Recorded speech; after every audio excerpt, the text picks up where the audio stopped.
वैसे ही आगे रहेगा, इसमें कभी फर्क नहीं होता। इसी तरह सनातन धर्म भी जैसा था वैसा है तो वैसा आगे बना रहेगा। अगर हमने इसमें भेदभाव पाला तो इसके अनेकों टुकड़े हो जाएंगे। ये सनातन धर्म के आचार्य श्री नारद जी ने बालक ध्रुव को उपदेश दे दिया, परम पिता का नाम बता दिया।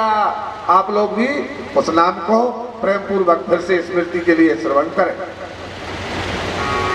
नारद जी भक्ति के आचार्य, ये बीना बजाते हैं, छुप करके भजन नहीं करते, ये हल्ला दे के भजन करते हैं। लोग माला छुपा के भजन करते हैं, ये दूसरी परंपराएं, ये दूसरे पंथ हैं। परंतु नारद जी की भक्ति है। नारद पंचरात्र नाम का जो ग्रंथ है तो नारद जी ने लिखा, नारद पंचरात्र बड़ा खुला हुआ। जिनने उसका अध्ययन किया होगा समझ में आएगा नारद जी का और उपदेश क्या है संसार के लोगों को। नारद जी ने उपदेश दिया बालक को, ध्रुव तुम भगवान को इस तरह से बुलाओ। कैसे? ओम नमो भगवते वासुदेवाय। बड़ा सरल सा। ओम नमो भगवते वासुदेवाय। नारद जी ने मंत्र दे दिया। कहा बेटे इसे लय पूर्वक गाया करो, लय पूर्वक। ओम नमो, आप लोग भी इसे लय पूर्वक थोड़ा सा उच्चारण करेंगे। ओम नमो भगवते वासुदेवाय। ओम नमो भगवते वासुदेवाय। ओम नमो भगवते वासुदेवाय।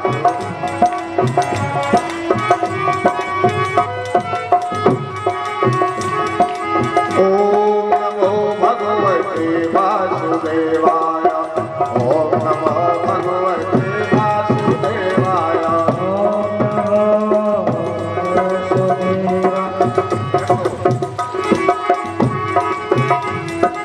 ओम नमो भगवते वासुदेवाय। ओम नमो भगवते वासुदेवाय। ओम नमो भगवते वासुदेवाय। ओम नमो भगवते वासुदेवाय।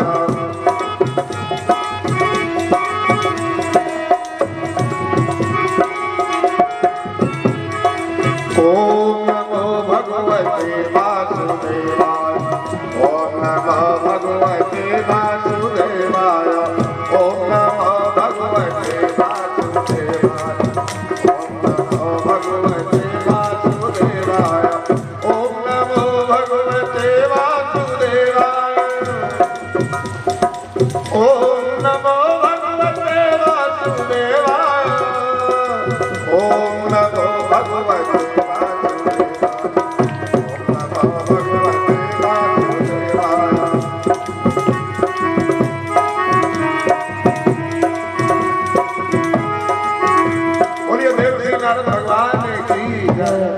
नारद जी ने बालक ध्रुव को मंत्र दे दिया। बेटे तुम इस मंत्र को उच्चारण करते रहो, बुलाते रहो। कब तक? ध्रुव ने कहा कब तक? और जब तक तुम्हें बड़े पिताजी ना मिले। ये भी बड़ा विचित्र मामला है। लोग भक्ति करते और भक्ति करते पूछते कब तक सिद्ध हो जाएगी।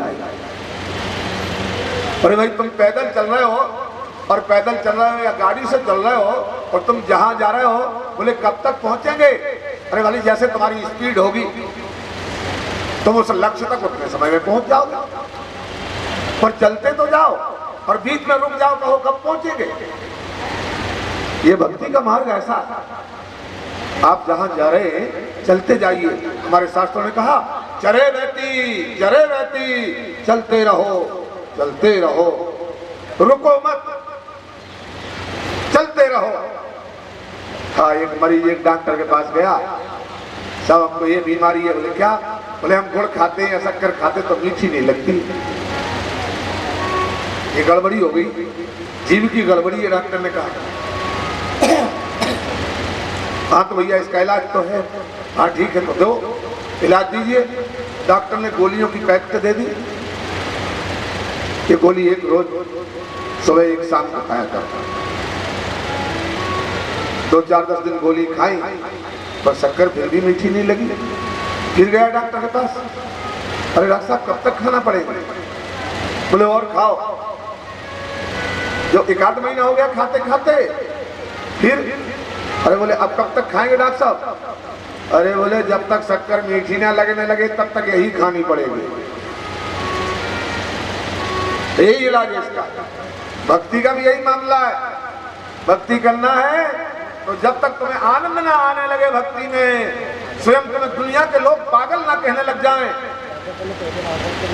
तब तक तुम्हारी भक्ति सिद्ध नहीं है। भक्ति तो सिद्ध तभी है जब तुम भक्ति के और प्रेम में इतने मगन हो जाओ, इतने मगन हो जाओ कि संसार के लोग तुमको पागल कहने लगे। मीरा का हाल सुना? भक्ति मीरा की सुनी? मीरा की भक्ति के बारे में पूरे परिवार ने विरोध किया, पर मीरा ने एक ही बात कही।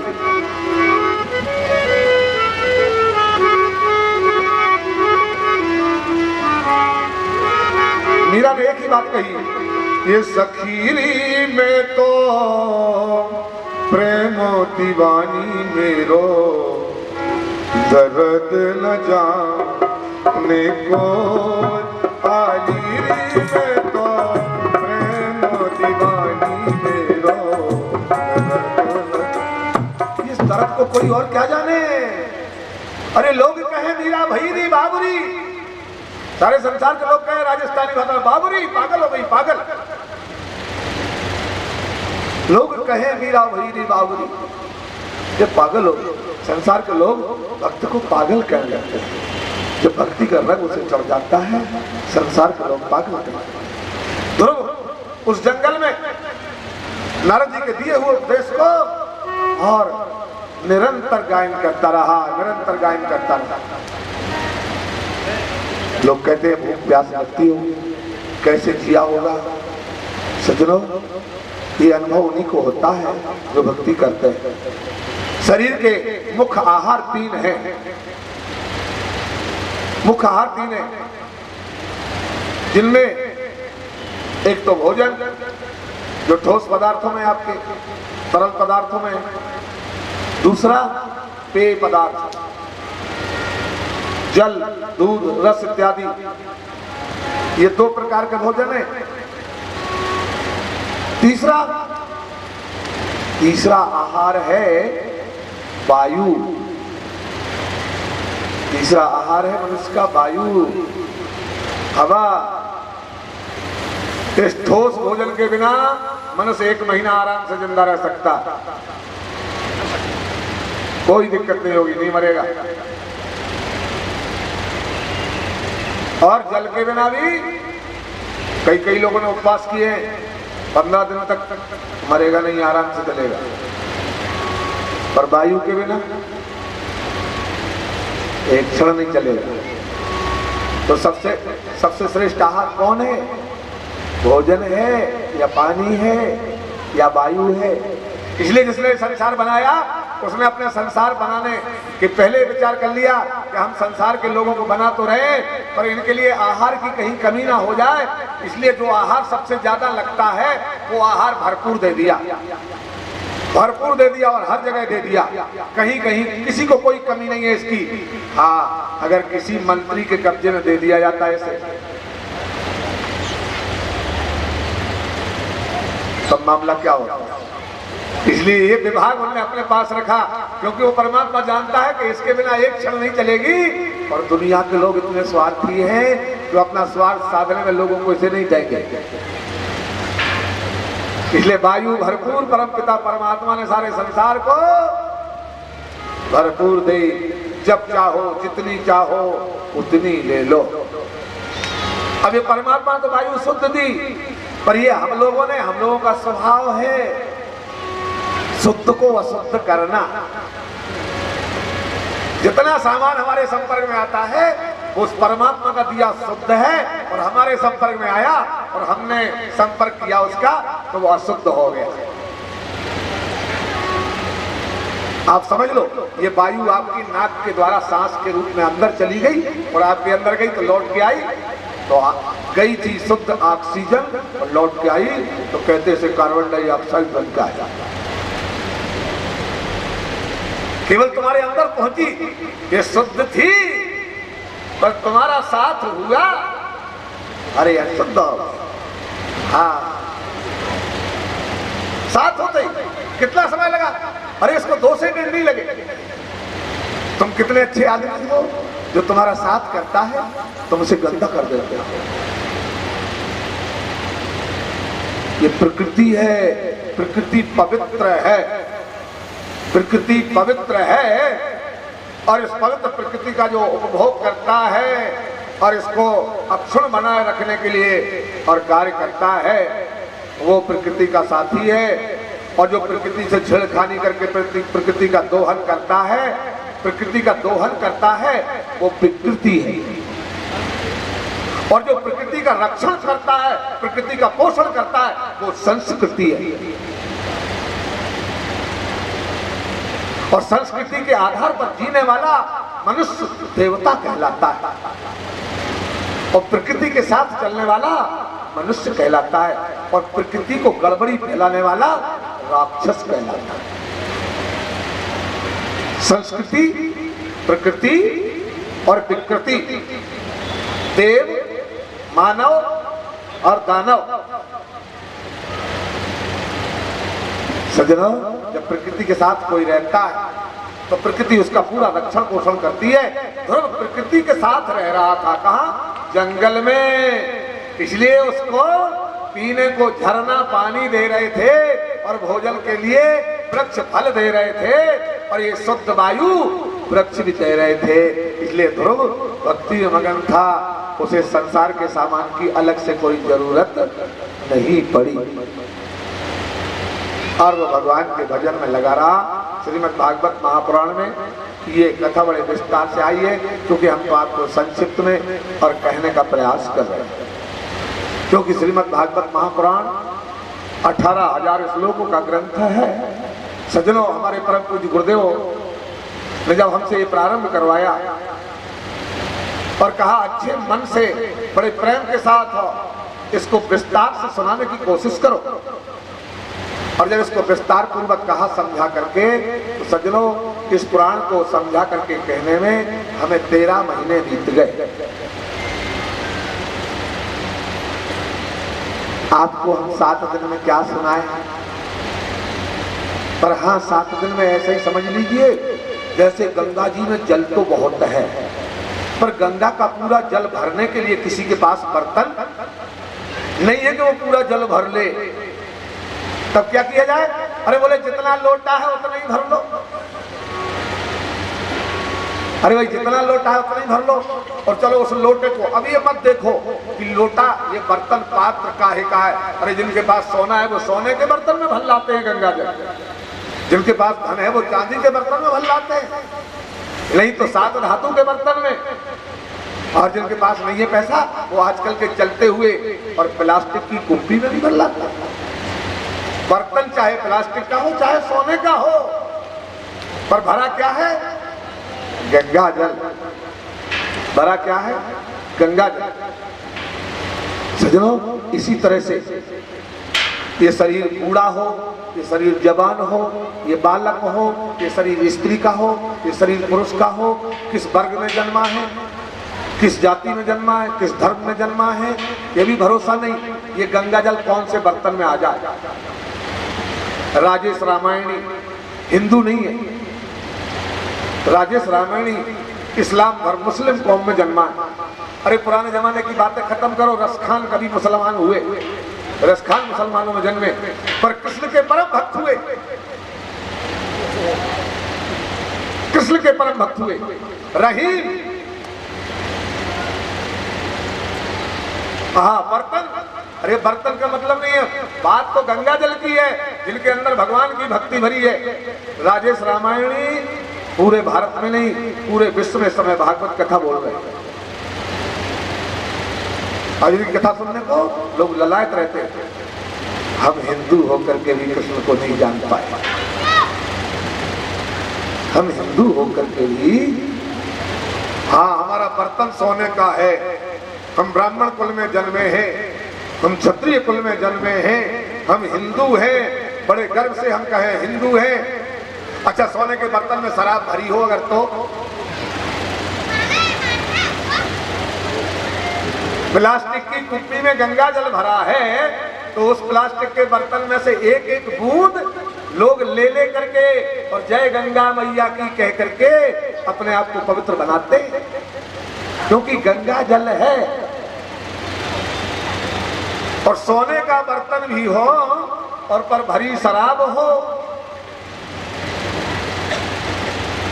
तो कोई सज्जन उसे एक एक बूंद लेंगे। इसी तरह सज्जनों भक्ति करने के लिए कामी क्रोधी लालची, कामी क्रोधी लालची ये इन पे भक्ति न होए, भजन करे कोई सूरमा जाति पाति कुल खोए कबीरा, जाति पाति कुल खोए, कामी क्रोधी लालची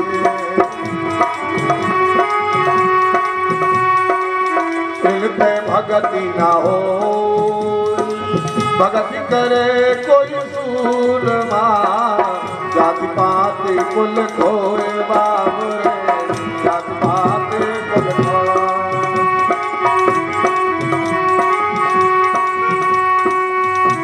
ये भक्ति करने वाला, भक्ति करने वाला किस जाति का हो सकता है? कभी मत कहो ये फलानी जाति गंदी है, ऐसी कोई जाति नहीं है जिस जाति में भगवान का भक्त पैदा ना हुआ। इसलिए संसार में जो मनुष्य शरीर जिसको मिला है वो मनुष्य शरीर परमात्मा ने दिया है और वो परमात्मा का पुत्र है।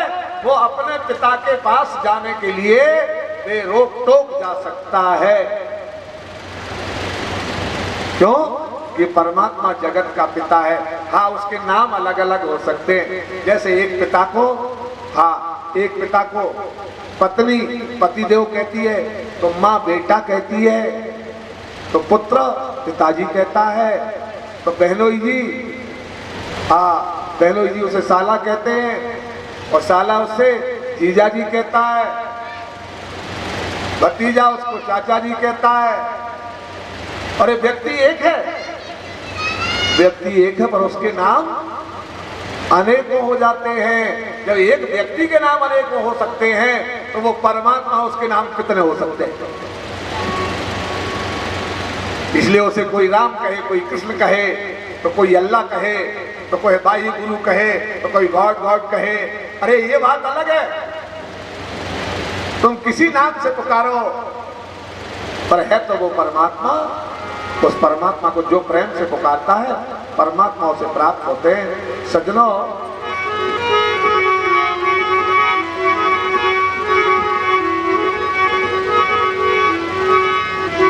तुलसी भगत सुपच भलो, तुलसी भगत सुपच भलो जो जपे रहने दिन राम।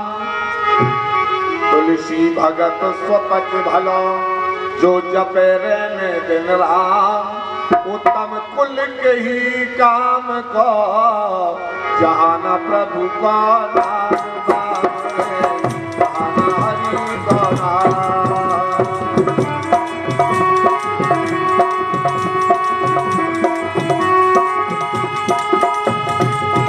उत्तम कुल के ही काम को जहाना हरि का नाम, जहाना हरि का नाम।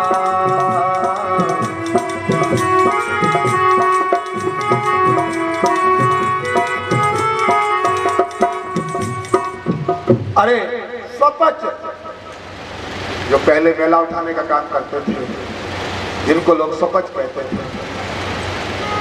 स्वपच उस जाति में भी अगर किसी ने जन्म लिया और भगवान की भक्ति की तो वो श्रेष्ठ हुआ। संत नाभादास, संत रविदास,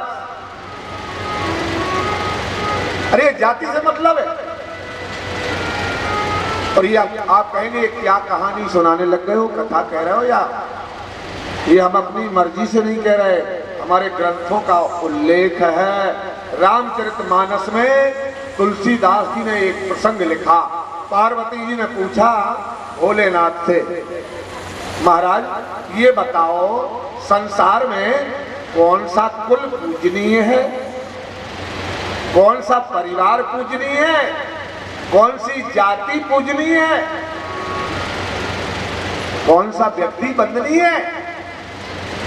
शंकर जी ने कहा इसके लिए कोई पैमाना है तो वो एक पैमाना है, उसका मापदंड एक है।